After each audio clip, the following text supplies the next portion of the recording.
2014 মতো, 2018 মতো, 2024 মতো আওয়ামী লীগের কার্বন কপি। আর তাকে যদি সত্যিকার অর্থে নেতা হিসেবে অমরত্ব লাভ করতে হয়, তাহলে এই রাজনীতিতে যদি তিনি ভারসাম্য আনতে না পারেন তাহলে হবে না। আর সেই ভারসাম্য আনার জন্য তার হাত দ্বারা যদি তার পিতার মতো আওয়ামী লীগ পুনর্বাসিত হয়, শেখ হাসিনা আসেন বা শেখ হাসিনা ছেলে সন্তানরা আসেন বা আওয়ামী লীগের যারা রিফাইন্ড নেতৃত্ব রয়েছে বা রিকনসিলিয়েশন বলতে যা বোঝায়, সেটি জনাব তারেক রহমান সাহেবের হাত দিয়ে হয়, আমি খুব বেশি আশ্চর্য হব না। বিএনপির ভারপ্রাপ্ত চেয়ারম্যান জনাব তারেক রহমান সাহেব বাংলাদেশে এসেছেন ডিসেম্বর মাসের 25 তারিখে। তার এই আগমন নিয়ে নানা রকম সন্দেহ ছিল, বিতর্ক ছিল, পক্ষ এবং বিপক্ষের নানা রকম কথাবার্তা ছিল।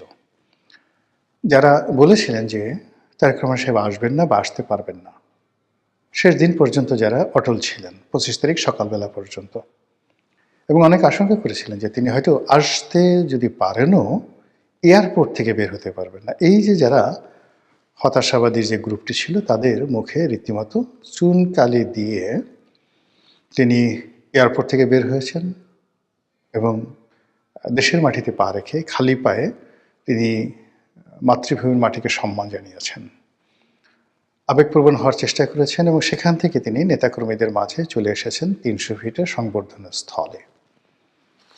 এবং দিনটি কোনো রকম নেতিবাচক কোনো বিষয় ছাড়া চমৎকারভাবে শেষ হয়েছে। আর এতে করে বিএনপি যারা সমালোচক, তাদের রীতিমতো ঘুম হারাম হয়ে গেছে। যারা প্রতিদ্বন্দ্বী, বিএনপির প্রতিদ্বন্দ্বী, তাদের মন খারাপ হয়ে গেছে। আর তারেকবিহীন বাংলাদেশে যারা নানাভাবে ছড়ি ঘোরাতেন ক্ষমতার, তারা এখন নতুন করে ভাবছেন যে ছড়িটা বের করবেন কি করবেন না, করা ঠিক হবে কি হবে না, ইত্যাদি নানা কথাবার্তা। এই গেল এক। 2 নম্বর হলো যে সুদূর প্রবাসী থেকে তারেক রহমান সাহেব যেভাবে দল চালিয়েছেন, সেই বাংলাদেশে অনেক অনেক ব্যক্তি তারা জনাব তারেক রহমান সাহেবের নাম ব্যবহার করে যে ফায়দা লোটার চেষ্টা করেছেন এবং কেবলমাত্র তারেক রহমান সাহেবের ভয় দেখিয়ে তারা যে আর্থিক সুবিধা নিয়েছেন, দুর্নীতি করেছেন, অনিয়ম করেছেন, কমিটি বিক্রি করেছেন, এরকম লোকজন রয়েছেন অনেক, যাদের বিরুদ্ধে অভিযোগের পাহাড়। এখন যারা অভিযোগ করতে আসবেন জনাব তারেক রহমান সাহেবের কাছে, সেটার পরিণতি কী হবে? আবার যাদের বিরুদ্ধে অভিযোগ করা হবে তাদের ব্যাপারে তারেক রহমান সাহেব কী ভূমিকা নেন, এটার উপর কিন্তু ওনার ভবিষ্যৎ নির্ভর করবে। উনি যখন লন্ডনে ছিলেন, অনেক বিষয় তিনি জানতেন বা অনেকে তার কাছে অভিযোগ করতেন, কেউ টেলিফোনে করতেন, কেউ হয়তো ওনার সাথে গিয়ে দেখা করে করতেন। উনি তার সুদূর প্রবাসে থাকার কারণ দেখিয়ে অনেক বিষয় তিনি এড়িয়ে যেতে পারতেন।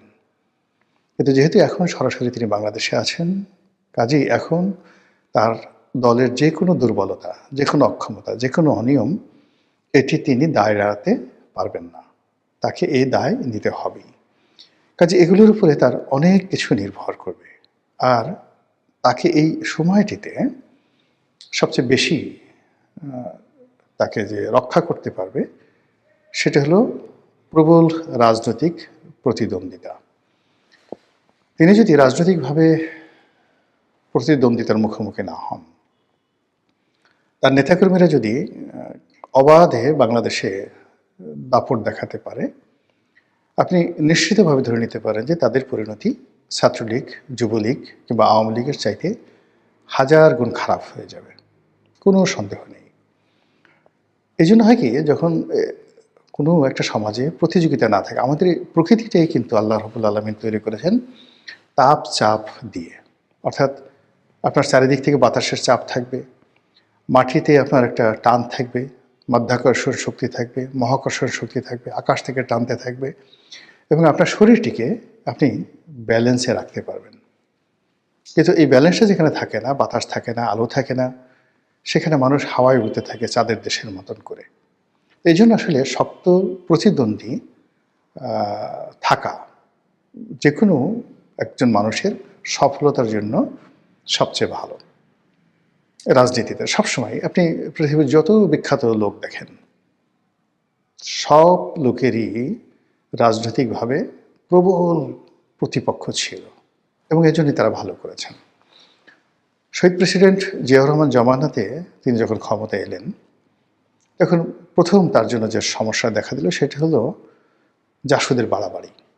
অর্থাৎ ৭ই নভেম্বরে যে বিপ্লবটি জাসুদ করেছিল তার জন্য তারা মনে করত যে জাসুদই হলো এই আন্দোলনের master mind. Doctor Mohammad Yunus যে সমস্যায় পড়েছেন এনসিপির দ্বারা, বা যে সমস্যায় তিনি পড়েছেন সেই সমন্বয়কদের দ্বারা, ঠিক একই সমস্যায় জিয়াউর রহমান সাহেব পড়েছেন জাসুদের দ্বারা। তো জাসুদের সেই হাত থেকে বাঁচার জন্য তাকে নিষ্ঠুর হতে হয়েছে। দ্বিতীয় তার যে সমস্যা সেটা হলো তার জমানাতে হঠাৎ করে দক্ষিণপন্থী গ্রুপ শক্তিশালী হয়ে পড়ে। জামাত শক্তিশালী হয়, মুসলিম লীগ শক্তিশালী হয়, এবং জামাত এবং মুসলিম লীগের মদতপুষ্ট পাকিস্তান ফেরত সামরিক এবং বেসামরিক কর্মকর্তারা জিয়াউর রহমানের জন্য রীতিমতো আজরাইলের ভূমিকায় অবতীর্ণ হয়।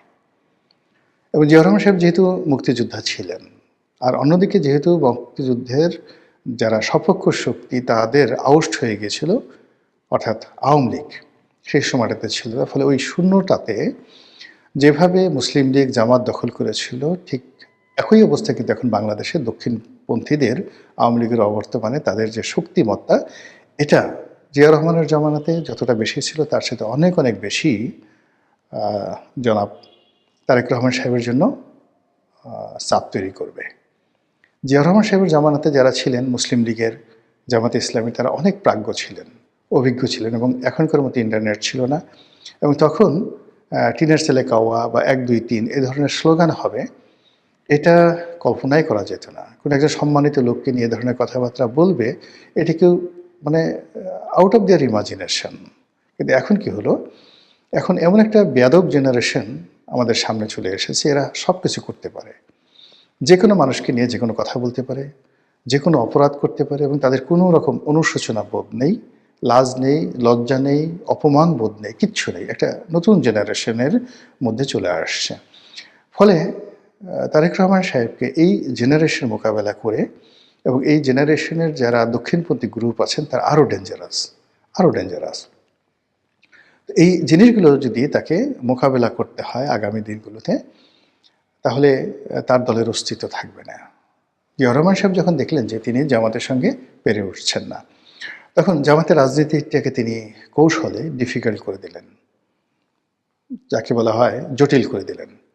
এবং এই জন্য জামাতের একটা বিরাট, যারা জামাতের মধ্যে একসময় মুসলিম লীগ করতেন বা রাজাকার ছিলেন, আলবদর ছিলেন, তাদের মধ্যে অনেককে তিনি মাঠে নামিয়ে দিলেন। অনেক ইন্টেলেকচুয়াল রয়েছেন, ইসলামপন্থী স্মার্ট লোক ছিলেন। বিশেষ করে ওই জমানাতে ইনকিলাবের যিনি প্রতিষ্ঠাতা ছিলেন মাওলানা মান্নান, অসাধারণ মেধাবী। বাংলাদেশে মানে এইরকম ইসলামপন্থীদের মধ্যে এইরকম মেধাবী, এরকম স্মার্ট লোক আপনারা যারা মাওলানা মান্নানকে দেখেননি তারা কল্পনাই করতে পারবেন না। এ যুগের মামুনুল হক, এ যুগের ডাক্তার শফিক, বা এ যুগে যে সকল জুনায়েদ হাবিবি যারা আছেন, মানে যদি আপনি মাওলানা মান্নানকে, মাওলানা মহিউদ্দিন খানকে, তারপরে হাফিজ হুজুর সাহেবকে, ওয়াইদুল হক, খতিব ওয়াইদুল হক, এদেরকে আপনি ১,০০০ নম্বর দেন, তাহলে বর্তমান জমানাতে যারা আছেন তাদেরকে আপনি ১ নম্বর দিতে ইচ্ছা করবে না। আমি তাদের সঙ্গে চলেছি, আমি জানি এটা। তাদের জ্ঞানের গভীরতা, তাদের চরিত্র, তাদের ব্যক্তিত্ব, তাদের ধন সম্পদ, তাদের ইন্টারন্যাশনাল কানেক্টিভিটি, এটা কল্পনাই করা যায় না এই যুগে যারা দক্ষিণপন্থী রয়েছে। তো সেই জমানাতে তিনি জনাব তারেক রহমান সাহেব মাওলানা মান্নানকে নামিয়ে দিলেন জামাতের বিরুদ্ধে, এবং অত্যন্ত ক্যানিং, যেটাকে বলে ইংরেজিতে ক্যানিং, চালাকি করে, বুদ্ধি খাটিয়ে মাওলানা মান্নান যেভাবে জামাতকে কোণঠাসা করেছিল, এবং সেটা যদি না করতেন জিয়াউর রহমান সাহেব সঙ্গে, মানে জিয়াউর রহমান সাহেবের পক্ষে তখন জামাতকে মোকাবেলা করা সম্ভব ছিল না। কিন্তু এত কিছুর পরেও কিন্তু জিয়াউর রহমান সাহেব দেখলেন যে না, হচ্ছে না, তিনি পারছেন না। একদিকে জাসদ, অন্যদিকে সর্বহারা পার্টি, অন্যদিকে যাকে বলা হয় এই দক্ষিণপন্থী অসংখ্য গ্রুপ, তারপরে মুসলিম লীগ, তার নিজের দল, মানে অন্তত ১০০টি ধড়িবাজ গ্রুপ তৈরি হয়ে গেল। এর মধ্যে সেনাবাহিনীতে একটার পর একটা বিদ্রোহ, এবং সেনাবাহিনীর সেই বিদ্রোহের সঙ্গে সঙ্গে পার্বত্য অঞ্চলে সমস্যা দেখা দিল। তো এই অবস্থাতে তিনি মনে করলেন যে এখন শক্ত রাজনৈতিক প্রতিপক্ষ ছাড়া সম্ভব নয়। ফলে তিনি নিজে কিন্তু আওয়ামী লীগকে রিভাইভ করেছিলেন। এটা আওয়ামী লীগের জন্য নয়, তার নিজের জন্য। তারপর তিনি আওয়ামী লীগকে রিভাইভ করার পর দেখলেন যে আওয়ামী লীগ সেই দ্বন্দ্ব করে, সংঘাত করে, গ্রুপিং করে, 3 থেকে 4টা গ্রুপ হয়ে গেল, মিজান গ্রুপ হয়ে গেল। তারপরে শেষে যাকে বলা হয় আব্দুল মালেক উকিল গ্রুপ হয়ে গেল, আরেকটি আরও 2-3টি গ্রুপ হয়ে গেল বিভিন্নভাবে, মহিউদ্দিন গ্রুপ হয়ে গেল, বাকশালের আর একটা গ্রুপ হয়ে গেল। তখনও বাকশাল হয়নি, কিন্তু মানে ওই যারা কট্টরপন্থী বাকশাল ছিলেন তারা আলাদা হয়ে মোটামুটি 3 থেকে 4টি গ্রুপ হয়ে এমন দ্বন্দ্ব সংঘাত শুরু করে দিল। তো সেদিকে আব্দুর রাজ্জাক, ডক্টর কামাল হোসেন, বরিশালের মহিউদ্দিন সাহেব যার নাম ছিল চাকু মহিউদ্দিন, তুফাইল সাহেব, আমু সাহেব, সুরঞ্জিত সেনগুপ্ত থেকে শুরু করে আওয়ামী লীগের যে সকল নেতৃবৃন্দ, জোহরা তাজউদ্দিন, সাজেদা চৌধুরী, আরও অনেকে, মানে কোনো অবস্থাতেই আব্দুল মালেক উকিল, মানে টাঙ্গাইলের আব্দুল মান্নান, মানে একজনে ছিলেন রীতিমতো মহিরু। এর মধ্যে লতিফ সিদ্দিকী, কাদের সিদ্দিকী তখন দেশের বাইরে, যারা লতিফ সিদ্দিকী দেশের বাইরে, অন্যান্য যারা ছিলেন, মানে গ্রুপিংয়ের যন্ত্রণায় মানে মানুষের জীবন অতিষ্ঠ হয়ে গেল। জিয়াউর রহমান চিন্তা করলো যে না, এটা সম্ভব নয়।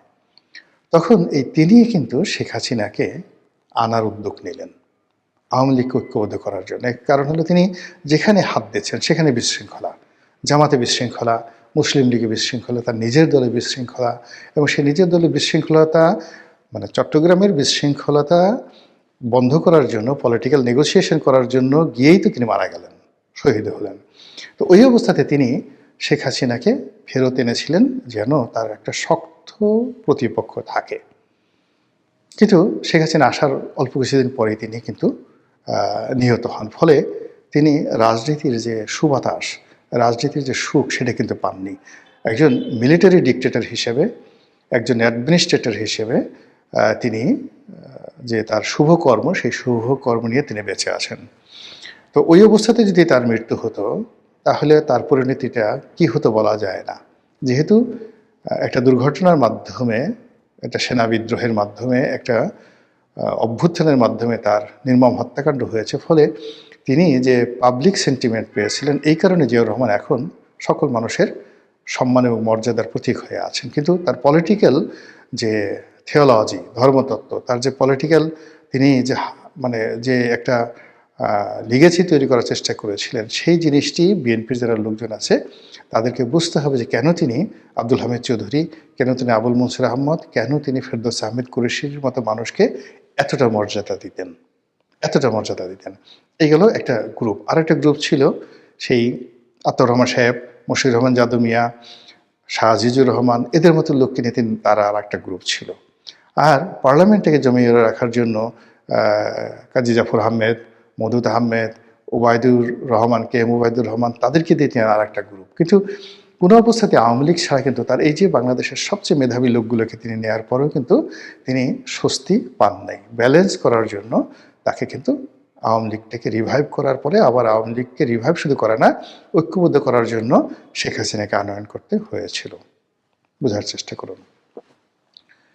ওই সময়টাতে যে অবস্থা ছিল, অর্থাৎ 1975 সনের 7ই নভেম্বর থেকে আপনি জিয়াউর রহমান সাহেবের যে মৃত্যুর দিন পর্যন্ত, 81 সন পর্যন্ত বাংলাদেশের অবস্থা কিন্তু টারমাইল ছিল। উনি খুব শক্ত হাতে সব কিছু দমন করেছেন। কিন্তু ওই সময়টাতে যারা ছিলেন তারা বুঝতে পারবেন যে পলিটিক্যাল অবস্থা কোন পর্যায়ে ছিল। এখন বাংলাদেশে যে ডক্টর মোহাম্মদ ইউনূসের জমানাতে কোনো অবস্থাতে কিন্তু পলিটিক্স কোনো শেভে আসছে না। না জামাত, না বিএনপি, না এনসিপি, মানে কেউ এই পলিটিক্সটাকে শেভে আনতে পারছে না। আবার বিএনপি যেভাবে সালাউদ্দিন সাহেবকে নিয়ে, মির্জা ফখরুল সাহেবকে নিয়ে, মির্জা আব্বাসকে নিয়ে যেভাবে তারা অর্গানাইজ করার চেষ্টা করেছে, উইদাউট তারেক রহমান সাহেব ছাড়া এটা হচ্ছিল না। ফলে এই বিরাট পলিটিক্যাল যে শূন্যতা, সেই শূন্যতা দূর করার জন্যই কিন্তু জনাব তারেক রহমান সাহেবকে বাংলাদেশে আনা হয়েছে বা তিনি এসেছেন। এখন তারেক রহমান সাহেব তিনি কতটা পারবেন কি পারবেন না, তার কতটা কর্তৃত্ব আছে বা নেই, এ সকল বিষয় নয়। যেদিন তিনি পাড়া দিয়েছে সেদিন থেকে লোকজন ধরে নিয়েছে তিনি ভবিষ্যৎ প্রধানমন্ত্রী, তিনি সব পারেন। আর এই যে তিনি সব পারেন, এই মোহটা থাকবে 6 থেকে 7 দিন। এই 6 থেকে 7 দিনের মধ্যে তাকে রাষ্ট্রনায়কের মতো কতগুলো সিদ্ধান্ত নিতে হবে। হয়তো অনেক সিদ্ধান্ত অপ্রিয়, কিন্তু সেই সিদ্ধান্তগুলোর মধ্যে আইরনি থাকতে হবে। লৌহ মানবের মতো বা লৌহ মানবীর মতো তার সিদ্ধান্তগুলো রীতিমতো স্বাভাবিক যে প্রথা, তছনছ গত 14 মাসে যে প্রথাগুলো তৈরি হয়েছে সেই প্রথাকে ভেঙে তছনছ করে দেবে। আপনি ফকল্যান্ড যুদ্ধের কথা যদি চিন্তা করেন, মার্গারেট থ্যাচারের সিদ্ধান্ত, 1971 সালে মুক্তিযুদ্ধ, 75-এর যে এমার্জেন্সি ডিক্লারেশনের মাধ্যমে ইন্দিরা গান্ধী যে সিদ্ধান্ত নিয়েছিলেন, এটাকে বলা হয় লৌহ মানবী। আমেরিকাতে ঠিক কিউবাতে যখন মিসাইল নিয়ে মোতায়েন নিয়ে গণ্ডগোল হলো, ঠিক সেই সময়তে জন এফ কেনেডি, আর যখন ইরান কন্ট্রা কেলেঙ্কারি হলো, ঠিক সেই সময়তে রোনাল্ড রিগান যে সিদ্ধান্তগুলো নিয়েছিলেন, এগুলোকে বলা হয় রাষ্ট্র নায়কোচিত সিদ্ধান্ত। কারো দিকে তিনি তাকাননি, জাস্ট তিনি একা সিদ্ধান্ত নিয়েছেন এবং সেটা বাস্তবায়ন করেছেন। তো সেই ক্ষেত্রে এখন জনাব তারেক রহমান সাহেব কীভাবে এসছেন, পত্রপত্রিকায় নানা রকম কথাবার্তা বলা হচ্ছে, সামাজিক মাধ্যমে আরও বেশি বলা হচ্ছে। তিনি কি রাশিয়ার গ্রিন সিগন্যাল পেয়ে, ভারতের গ্রিন সিগন্যাল পেয়ে, ভারতের বন্ধুত্বের আশ্বাস পেয়ে, নাকি পশ্চিমাদের আশ্বাস পেয়ে, নাকি আমেরিকার আশ্বাস পেয়ে, নাকি এরনুর সাহেবের আশ্বাস পেয়ে এসছেন, ডাজ নট ম্যাটার।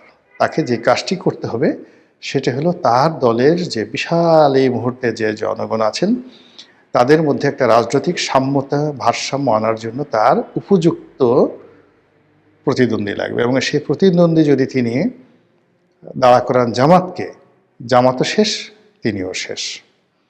আবার তিনি যদি অতীতের মতো একটা জাতীয় সরকার করে জামাত সামাত সবাইকে নিয়ে যদি একটি ঐক্যবদ্ধ নির্বাচন, একটি জাতীয় সরকার করতে চান, তাহলে তার এই যে চেষ্টা, এটি হবে 2000 পোড়াবো আমরা সবাই মিলে দেশটাকে সুন্দর করা বাদ দিয়ে। তো এত ভয় এবং উদ্বেগ তৈরি হয়েছিল, মনে হচ্ছিল আম, হায় আমার মাতৃভূমি, আমার আমার দেশের কি হবে, আমার দেশটার কি কিছু থাকবে না। দেখেন, বাংলাদেশে আহ, পত্রিকা অফিস এভাবে পুড়িয়ে দেয়া দেয়া, তারপরে সাংস্কৃতিক কেন্দ্রগুলি পুড়িয়ে দেয়া, এই অস্বাভাবিক অবস্থার মধ্যে আমরা কোনো আশা পাচ্ছিলাম না, কোনো আশার আলোই ছিল না যে মবের রাজত্ব, আমাদের একটা মবক্রেটিক গভর্নমেন্ট, মবকে উস্কানি দেয়া এবং মবকে দিয়ে যে কোনো দাবি আদায় করিয়ে নেয়া, মবকে দিয়ে যে কোনো কিছু ভেঙে চুরে চুরমার করে দেওয়ার একটা হত্যাযজ্ঞ, ধ্বংসযজ্ঞ চলছিল। এরকম একটা ভয়ঙ্কর পরিস্থিতিতে আমি তো ভেবেছি তারেক রহমান মনে হয় আসবেন না, উনি ভয়ে হয়তো ওনার আশাটা ক্যান্সেল করবেন। এবং আমরা সবাই জানি যে দীর্ঘদিন ধরে উনি আম, আস আসবো আসবো বলেও আসতে পারছিলেন না। কেন আসছিলেন না যদিও ক্লিয়ার না, উনি বলেনি ওনার পক্ষ থেকে, কিন্তু আমরা কিছুটা অনুমান করতে পারি যে যে ধরনের ভয়ের রাজত্ব বা ভয় ভীতি দেখানো হচ্ছিল যে দেশে যাতে উনি না আসেন, এরকমও আমার কাছে মাঝে মধ্যে মনে হয়েছিল। যাই হোক, সবকিছু শেষ করে আম, উনি যখন এসছেন, উনি যখন, আমি পুরোটা সময় টিভিতে দেখছিলাম একেবারে সকাল থেকে, ভীষণ রকমের এক্সাইটমেন্ট এবং আশা কাজ করছিল। আশা কাজ করার একটা বিষয় আমার কাছে খুব স্পষ্ট, আমি আপনাকে বলতে পারি। সেটা হচ্ছে, আমি একজন নির্দলীয় মানুষ এবং আমি দাবি করে এটা বলতে পারি, আমার সব চিন্তা আমার দেশকে নিয়ে, আমার দেশের ভালো কিছু হোক, আমার দেশের মানুষের ভালো কিছু হোক সেটা নিয়ে। এখানে আমরা যদি প্রতিশোধ পরায়ণ হয়ে যাই যে আহ, মানে আমরা গিয়েছি, দেখো এখন ভেঙে চুরে দেশটার কি হচ্ছে, এরকম প্রতিশোধ পরায়ণতার দিকে না, যে আমরা যদি দেখি যে কোনো রকম কোনো আশার আলো জ্বলছে কিনা। তো যখন তারেক রহমান গেট থেকে বের হলেন এবং তার বিগত দিনের কিছু কথা, সেটা আমি পরে বলছি। তো আহ, ভীষণ পজিটিভ একটা ভাইব, মানে এক ধরনের একটা আশার সঞ্চয় হলো। মানে আমি জানি না কেন হঠাৎ করে আমার মাঝে এক ধরনের একটা পজিটিভিটির জন্ম নিল। মানে ওনার যে ফুল ওরা এবং ওনার যে আপনি দেখবেন যে উনি যেভাবে কথা বলছিলেন, যে কনফিডেন্স নিয়ে উনি বের হয়েছেন, এবং বের হয়ে যখন উনি আম, সবার সাথে কথা বলছিলেন এবং বাইরে বের হয়ে উনি যখন জুতাটা খুলে তারপরে মাটি স্পর্শ করলেন ওনার পা দিয়ে, আমার কাছে ব্যাপারটা একেবারেই লোক দেখানো এবং ফেক মনে হয়নি। আমার কাছে খুব রিয়েল মনে হয়েছে। এই জন্য মনে হয়েছে যে আমিও কিন্তু 17-18 বছর ধরে দেশের বাইরে থাকি। দেশটা যেরকমই হোক, ময়লা আবর্জনায় পরিপূর্ণও যদি হয়ে থাকে, দেশে আসলে দেশের মাটির গন্ধ বা দেশে যে একটা আহ, একটা একটা বাতাস, এবং আমি আবারও বলছি দেশের যে গন্ধ, ওটা কেমন জানি মানে এক ধরনের এক মানে নস্টালজিক ফিলিং তৈরি হয়। এবং ওনার কথা আর আমাদের সাধারণ মানুষের কথা এক নয়। ওনার বাবা মা দুজনই রাষ্ট্র পরিচালনা করেছেন এবং ওনারও সেই আশা আছে। সেই হিসাবে উনি ওনার মাটির সাথে পা মানে নিজের পাটা রাখা মাটির উপরে, এবং তারপরে সেখান থেকে অনেক দূর যাত্রা করে উনি যেভাবে আমি ভেবেছিলাম উনি খুব প্রোটেক্টেড অবস্থায় গাড়িতে চলবে, যে গাড়িটা ওনার জন্য নির্ধারিত ছিল, সেটাতে না উঠে উনি বাসে উঠেছেন এবং সেখান থেকে যে উনি আহ, ওনার যে বক্তৃতাটা যখন শুরু করলো, অনেক দিন পরে না গালিগালাজ ছাড়াও কোনো বক্তৃতা দেয়া যায়, হুমকি ধামকি না দিয়ে, জোরে জোরে গলাবাজি না করে, চিল্লাচিল্লি না করে, যে ভালো কথা বলে সুন্দরভাবে একটা ছোট্ট বক্তব্য, 10 মিনিটের 10-15 মিনিটের একটা বক্তব্য, সেই বক্তব্য দিয়ে মানুষের মনে আশার সঞ্চার তৈরি করা যায়, সেটা দেখে আসলে আমার ব্যক্তিগতভাবে এক ধরনের আশা জাগ্রত হয়েছে যে যদি কিছু ভালো হয়। তো বিগত 1 বছর ধরে আমরা একটা নতুন ধরনের রাজনীতি দেখছিলাম, নতুন বন্দোবস্ত যেটাকে বলে। তো নতুন বন্দোবস্তটা মূলত আসলে কোথাও খুঁজে পাচ্ছিলাম না যে বন্দোবস্তটা কি।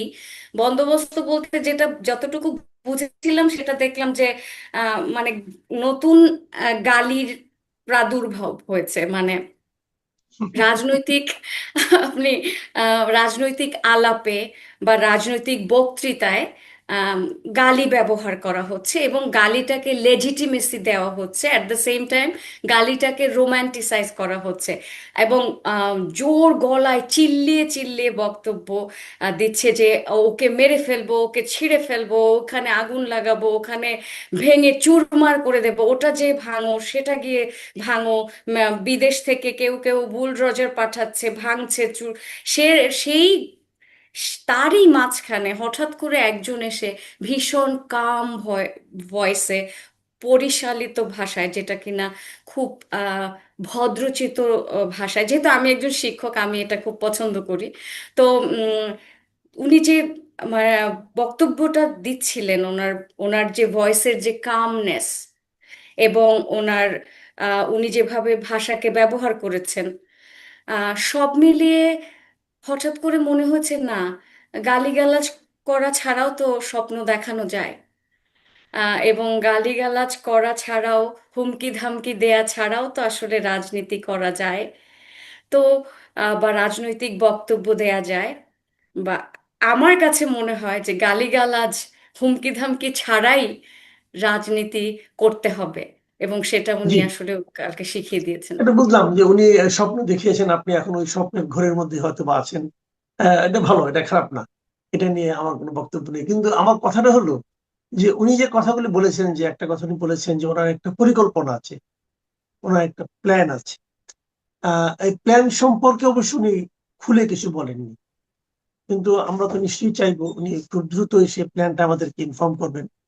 এবং কিন্তু উনি প্ল্যানটা বাস্তবায়ন কিভাবে করতে হবে এই সম্পর্কে একটা আমাদের কাছে ওনার কি প্রত্যাশা প্ল্যানটা বাস্তবায়ন নিয়ে, সেটা কিন্তু বলেছেন। উনি বলেছেন যে সকলে মিলে সকলের সহযোগিতা নিয়ে সেই প্ল্যানটা উনি বাস্তবায়ন করতে চান। এই যে সকলকে নিয়ে করার যে আকাঙ্ক্ষাটা, এটা কিন্তু আপনি যে কথা বলছিলেন যে নতুন বন্দোবস্ত, আমরা কিন্তু নতুন বন্দোবস্ত ছিল সকলকে নিয়ে নয়, আমার পছন্দের লোকদের নিয়ে আমি যা কিছু করব, তার বিপরীতে সকলকে নিয়ে করার যে আকাঙ্ক্ষাটা উনি প্রকাশ করেছেন। আপনার কি মনে হয়, এখানে আমার দুটো প্রশ্ন, এক নম্বর প্রশ্ন হলো বর্তমান বাস্তবতায় তার এই আকাঙ্ক্ষা আমাদের দেশে মানুষের কাছে প্রশংসিত অথবা গৃহীত হবে? আর দ্বিতীয় প্রশ্নটা হলো যে উনি কি আসলে সকলের সহযোগিতা নিয়ে সকলকে নিয়ে কাজটা করতে চান বলে আপনার কাছে মনে হয়? প্রশ্নটা এই মুহূর্তে খুবই ডিফিকাল্ট।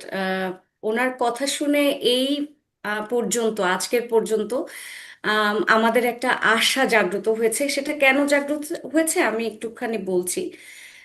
বর্তমানের যে পরিস্থিতি আপনি যেটা বলেছেন, সেখানে উনি সবাইকে নিয়ে আসলে ওনার যে প্ল্যানটা বাস্তবায়ন করতে পারবে কিনা, সেটা আসলে বর্তমান পরিস্থিতিতে এখনকার অবস্থায় ডিফিকাল্ট। সেখানে সবাই কোলাবোরেট করবে কিনা, দেশটা একেবারেই ভঙ্গুর অবস্থায় আছে। এখন মানে ডিপেন্ড করবে হচ্ছে নির্বাচনটা আসলে আমরা কেমন পাবো, মানে নির্বাচন মানে ইলেকশন ইঞ্জিনিয়ারিং যেটা আছে, এমন কিছু ঘটবে কিনা, নারীদের ভোট কোথায় যাবে। কারণ আপনি দেখছেন যে বেহেশতের টিকিট বিক্রি করা হচ্ছে। এখানে কিন্তু যারা আর কি অপোজিশনে আছে, বিএনপির এগেনস্টে যারা আছে, তাদেরকে মোটেই আন্ডারএস্টিমেট করার উপায় নেই।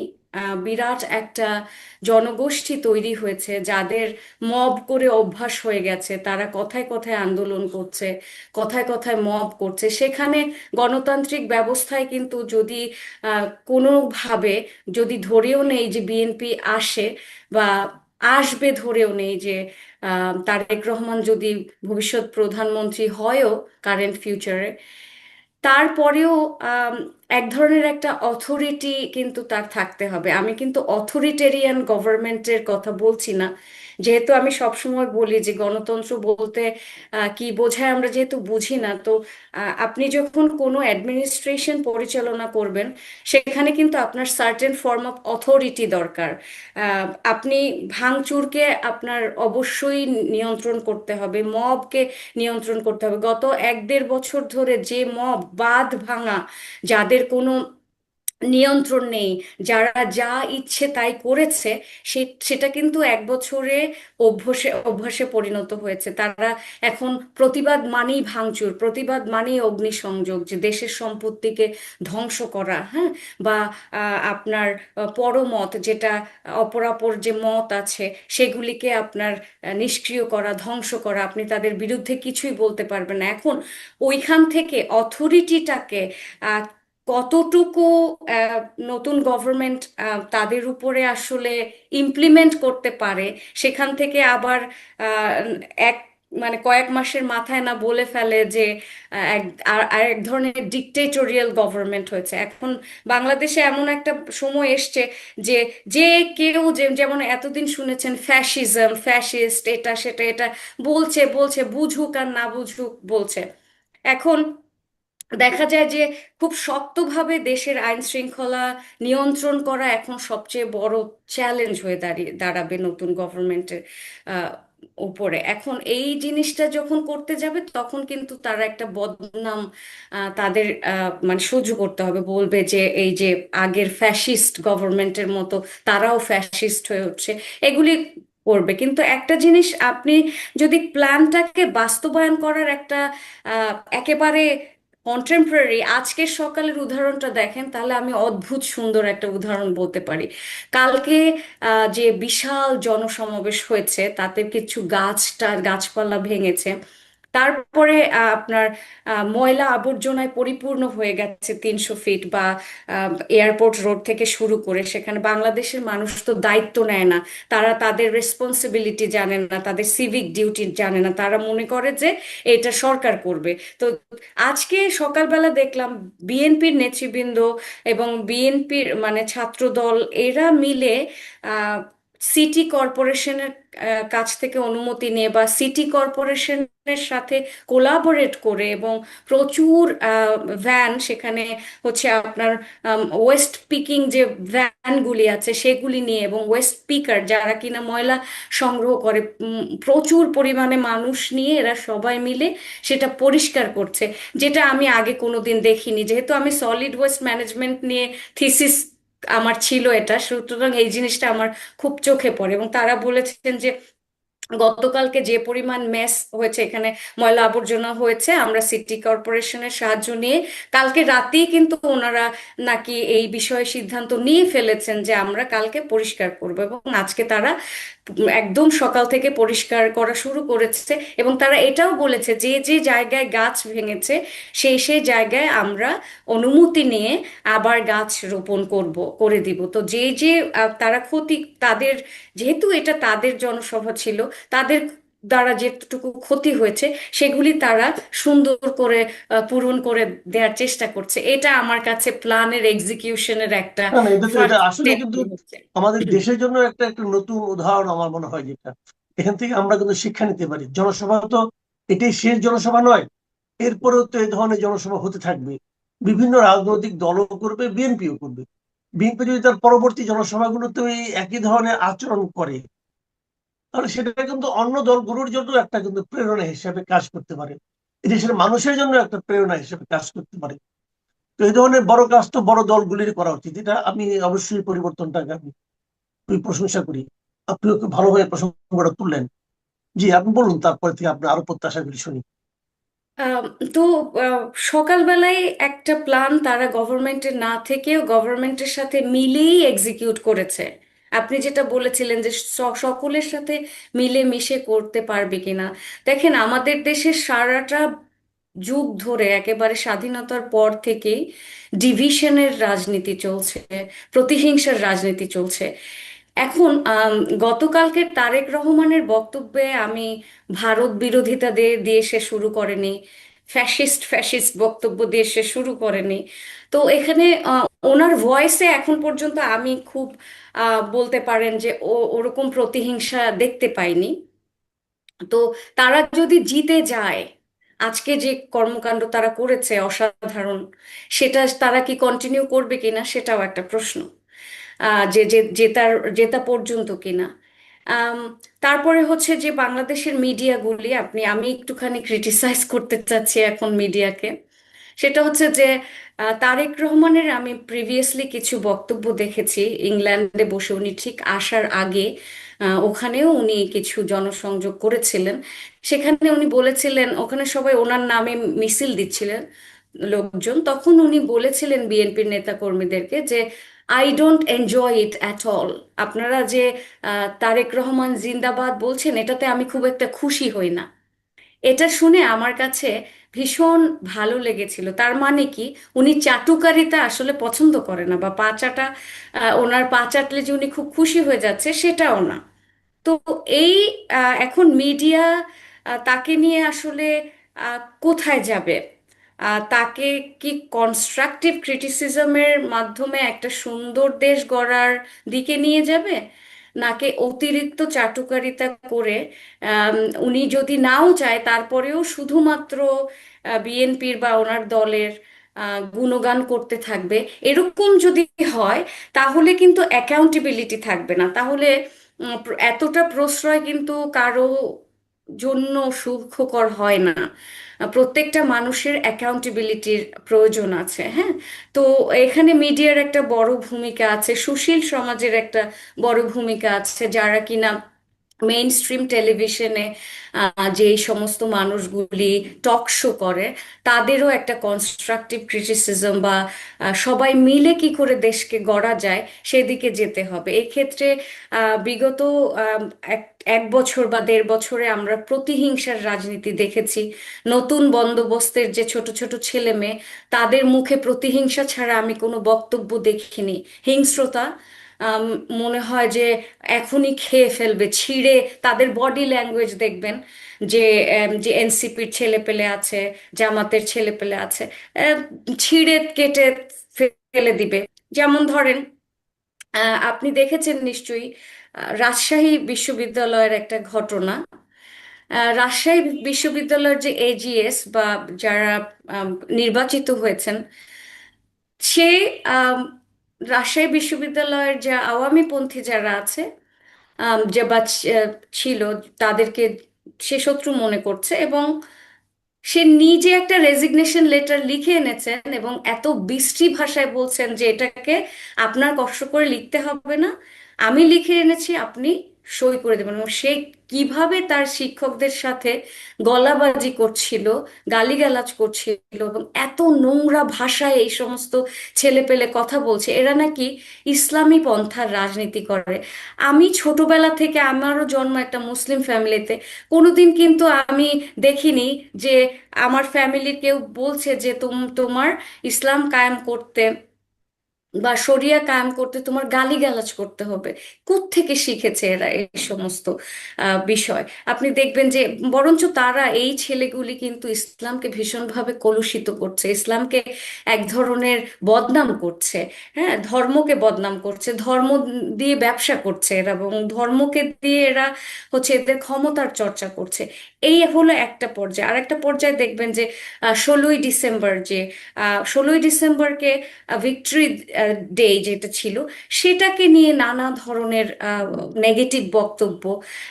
তার আগে বুদ্ধিজীবী দিবস নিয়ে নানান ধরনের নেগেটিভ বক্তব্য, যে নাকি বুদ্ধিজীবীদের নাকি ভারত হত্যা করেছে। এগুলি জন্মের পর থেকে কখনো শুনিনি। তারপরে আবার ভিক্টরি ডে তারা মানেই না, তাদের অন্য অন্য ডে লাগবে। তারা বাংলাদেশের স্বাধীনতাকে এবং তারা মুক্তিযুদ্ধকে নোংরা ভাবে এখানে আহ নোংরা নোংরা মন্তব্য করছে। মানে তারা বাংলাদেশের জন্মই মানে না, তারা একেবারে ওপেনলি বলছে, কত বড় সাহস একটা স্বাধীন রাষ্ট্রে থেকে ওপেনলি তারা বলছে যে মুক্তিযুদ্ধ ছিল হচ্ছে ভারতের ষড়যন্ত্র, আমাদেরকে মানে পাকিস্তানি ভাইদের থেকে আমাদের আলাদা করা হয়েছে। এবং এরই মধ্যে আপনি দেখবেন যে পাকিস্তানি বিভিন্ন সংগঠন এবং পাকিস্তানি মিডিয়া কিন্তু খুব অ্যাক্টিভলি এখানে পার্টিসিপেট করছে। আপনি দেখেছেন কিনা যে এখানে কিন্তু পাকিস্তানের একটা বড় ধরনের ষড়যন্ত্র এখানে আমি দেখতে পাচ্ছি। আমি প্রচুর পেজ দেখতে পাচ্ছি যেখানে তারা এই যে এই বক্তব্যগুলি শেয়ার করছেন, এবং তারা তা বলছে যে তারা যুদ্ধ হলে ইন্ডিয়ার সাথে তারা সকল রকমের আহ, সহযোগিতা দিবে, যেখানে নিজেরা 3টা যুদ্ধে লিপ্ত, নিজেদের দেশের কোনো ক্রাইসিস তারা কিন্তু সলভ করতে পারছে না। বাংলাদেশের থেকে তাদের ইকোনমিক অবস্থা খারাপ, তাদের যে কারেন্সি ভ্যালু সেটা খারাপ, মানে নিজেরা খেতে পারে না, তারা এসে অন্য দেশ উদ্ধার করবে। ওনাদের দেশের যে পলিটিক্যাল কেওস, তার থেকে মনে হয় বাংলাদেশ ভালো। তো বিগত যে 1 বছরে আপনি দেখবেন পাকিস্তানের পলিটিক্যাল কেওসের মতোই বাংলাদেশের কেওসটা হয়েছে। ভাই ভাই সমানভাবে দেশকে আর কি একেবারে ধ্বংসের দিকে নিয়ে যাচ্ছে। তো এইরকম একটা পরিস্থিতিতে তারেক জিয়া যখন এসে স্বাধীনতার কথা বলে তার বক্তব্য শুরু করেছেন, আজকে উনি স্মৃতিসৌধে যাবে, তখন আসলে আশা আশা জাগ্রত হবেই। এটা ঠিক আছে, আমার। আপনার আশা ভালো, আমিও আশা করছি। কিন্তু তারপরে আমি তো মনে করি তারেক রহমানের সামনে একটা চ্যালেঞ্জও কিন্তু আছে, অনেক অনেকগুলো চ্যালেঞ্জই আছে, সেগুলো আমরা হয়তো পরবর্তীতে আলোচনা করব। আমি সবশেষ মানে খুব ছোট করে আপনার কাছে জানতে চাচ্ছি, আপনি দেখেন এই 300 ফিটের এই জায়গাটাতে তারেক রহমান এসেছেন, মানে আপনার ওনার আসার প্রায় 16-17 ঘন্টা আগে থেকে শীতের রাতে অনেক মানুষ কিন্তু এখানে এসে অবস্থান নিয়েছে, এবং তারা এই প্রতিকূল পরিবেশের মধ্যেও তারা কিন্তু এখানে উপস্থিত হয়েছে। এবং ওনারা জানতো যে আমি যখন হাজির হয়েছি তারও প্রায় মানে 14-15 ঘন্টা পরে উনি আসবেন, তারপরেও তারা হাজির হয়েছে।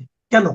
এখানে নিশ্চয়ই তাদের কেউ টাকা দিয়ে আনেনি, অথবা তাদেরকে ভয় দেখায় কেউ আনেনি, তারা নিজস্ব অন্তর্গত যে আকর্ষণ, যে ভালোবাসা, সেখান থেকে এসেছেন। তো এই যে বিপুল ভালোবাসা মানুষের, এই যে ওনাকে ঘিরে বিপুল মানুষের প্রত্যাশা, আপনার কি মনে হয় এই প্রত্যাশার ভারটা উনি অনুভব করতে পারবেন?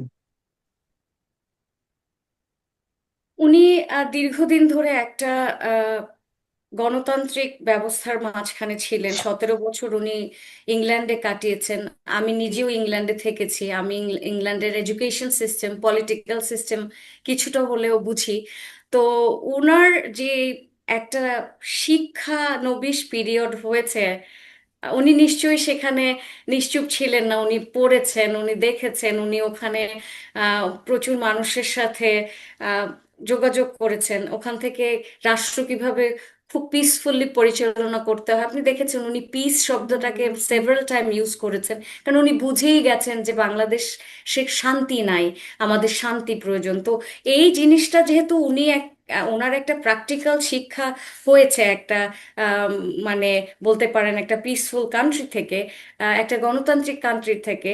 সেই জিনিসটাকে যদি উনি কিছুটা হলেও এক্সিকিউট করতে পারেন সবাইকে নিয়ে। এখন দেখেন ওনার সবচেয়ে বড় চ্যালেঞ্জ হচ্ছে উনি হয়তো ইংল্যান্ড থেকে একটা নতুন কি বলবো লার্নিং বা লেসন হয়তো পেয়ে এসছেন।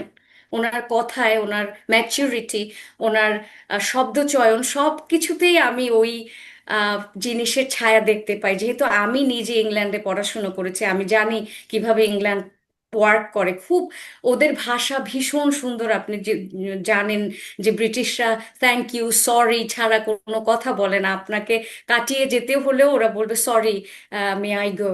তো সুইট হার্ট, লাভ, এগুলি ছাড়া ওদের ওরা ওরা কাউকে গালি দিলেও ইউর নট রাইট লাভ, মানে এরকম বলবে। যে ওই সেখানেও তারা খুব ভালোবাসা শব্দটাকে ব্যবহার করবে। তো ওই ব্যাপারটা যদি ওনার মধ্যে পুরোপুরি আসে তাহলে উনি সেটা করতে চেষ্টা করবে আমি আশা করি। কিন্তু কথা হচ্ছে এখানে যে উনি তো একা দেশ পরিচালনা করতে পারবে না, বা ওনার একার মতে তো আর সবকিছু চলবে না।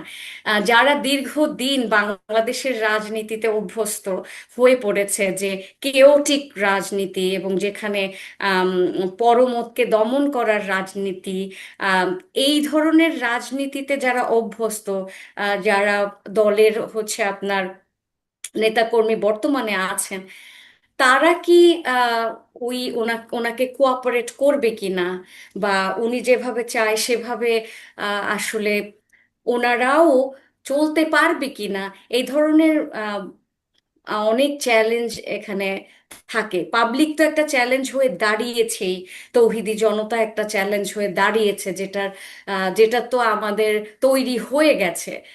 এমন না যে এটা মানে তৈরি হয়নি, একেবারেই বাস্তবে আমরা সবাই দেখতে পাচ্ছি। সেখান থেকে এই যে পাবলিক একটা ফোর্স তৈরি হয়েছে, এই যে একটা আপনার মব যেটাকে আমরা বলি, যে ধরনের মব তৈরি হচ্ছে, সহিংসতা তৈরি হয়েছে, হ্যাঁ, প্ল্যান করে আক্রমণ করছে, যেটা মবও বলা যায় না, যে প্ল্যান করে যে মানে সবাই মিলে যে একটা জায়গাকে আগুন দিয়ে দেওয়া, এগুলি হচ্ছে। এরই মাঝখানে ওনার যারা আহ, আছেন আশেপাশে, তারা কি কতখানি ওনার ওনাকে কোঅপারেট করবে, বা চাইবে যে দেশটা ঠিক হোক।